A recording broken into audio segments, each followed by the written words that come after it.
स्थानीय सभागृह विश्वमुड़ी दिवस पालन करने निमंते एक समारोह अनुष्ठित हो जाइछि। विशेषकर बालेश्वर प्रतिटी घरे दैनन्दिन जलखियाठू आरंभ कर रात्रि भोजन पर्यंत मुड़ी भोजार प्रचलन शत शत वर्ष धरि होई आसुथिबा बेले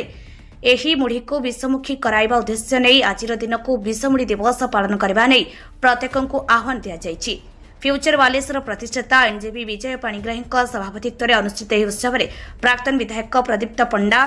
ध्वनि प्रतिध्वनिर संपादिका सोरंधी साहू, सुवर्णश्री प्रतिष्ठाता डॉक्टर कालीपद पंडा, रूपायन प्रतिष्ठाता श्रद्धांजलि राय, युवनेता विक्रम पंडा, श्रमिक नेता गौरांग पाणिग्राही, आईनजीपी साहिरुल हक प्रमुख यार प्रासंगिकता उपरे मतपोषण करथिले। समवेत सहस्राधिक व्यक्ति मुढ़ी खाइबारे मजा नहीं।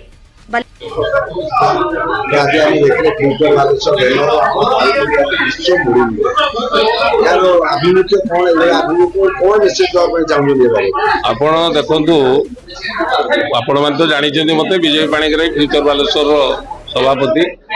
आपण जदि देखिए मुढ़ी गोटे जिनस जेटा कि प्रत्येक लोक सबू वर्गर लोक मुख्य खाद्य आजिका दिन मुढ़ी सारा उत्तर भारत में मुढ़ी की भोग भाव में व्यवहार करा दक्षिण भारत में खाद्य भाव में व्यवहार कर छाड़ी दिंतु ओडिशा कथा सारा भारत वर्ष में कहीं भारत बाहर मुढ़ीर आजिका दिन अनेक चाहिदा और आदृतता रही कारण हूँ जदि इकोनॉमिकल पॉइंट ऑफ व्यू को जी कम पैसा जड़े लोक खाई पारे मुढ़ीर शरीर हितकर मुढ़ीर कौन हार्म माने कौन क्षति कर हार्म कर इवन डॉक्टर माने कहते आप मुढ़ी की धोईकी जब खाईपारे ताले मुढ़ीटा ग्रहण करूँ कहीं बजार में जी अपमिश्रित खाद्य मिलूँ से दृष्टि मुढ़ी एकदम सबुठ उपादेय खाद्य होते तेणु यह प्रथम कथा। द्वितीय कथा है बालेश्वर यार ओरिजिन बोली ऐतिहासिक व्यवस्था होची आपण देखंतु भुजाखिया पीर कहीं कौ दिन 100 वर्ष ऊर्ध्व काल कि आहरी बेसी हम आपण भुजाखिया पीर रही नाम ही से पीर बाबा नाम रही भुजाखिया पीर रही एवं आप देखिए फकीरमोहन साहित्य क्षेत्र को जब जी फकीरमोहन समय फकीरमोहन भोग लगौले मुढ़ी तेणु मुढ़ी गोटे बालेश्वर कहीं आज दिन में सारा भारत वर्ष में मुढ़ीर अनेक चाहिदा रही बड़ कथा रोचे आज दिन में जे मुढ़ी गोटे स्वावलंबनशील जो माननीय प्रधानमंत्री महोदय कहले मुढ़ी बिक्री करके जड़े लोग चली पार आज दिन शुणिकी आप आश्चर्य बालेश्वर भली जगार प्रतिदिन 4 ट्रक 5 ट्रक मुढ़ी हूँ आसू छात्र छात्री कथा कहतु हॉस्टेल को जीवा कथा कहतु बंधु बांधव कथा कहतु विवाह भोजी कहतु सर्वत्र मुढ़ीर उपस्थिति रही तेणु मुढ़ी की निश्चित भाव में टैग करने आम दाबी रोचे जीआई टैग दवाई। द्वितीय कथा है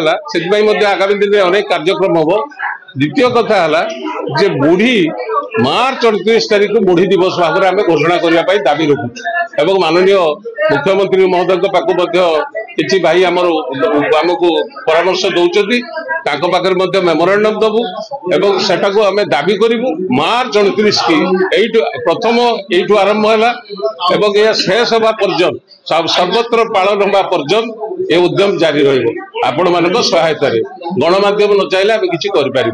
तेणु आपण मैंने ही आम स्वर हे आपण मानक अशेष धन्यवाद आजिकार अनेक विशिष्ट व्यक्तित्व जो आई दृष्टि आम चाहूँ जे आपण मैंने मार्च 29 तारीख समस्त पालन करूँ मुढ़ी दिवस बाबद। Mallick report DS channel.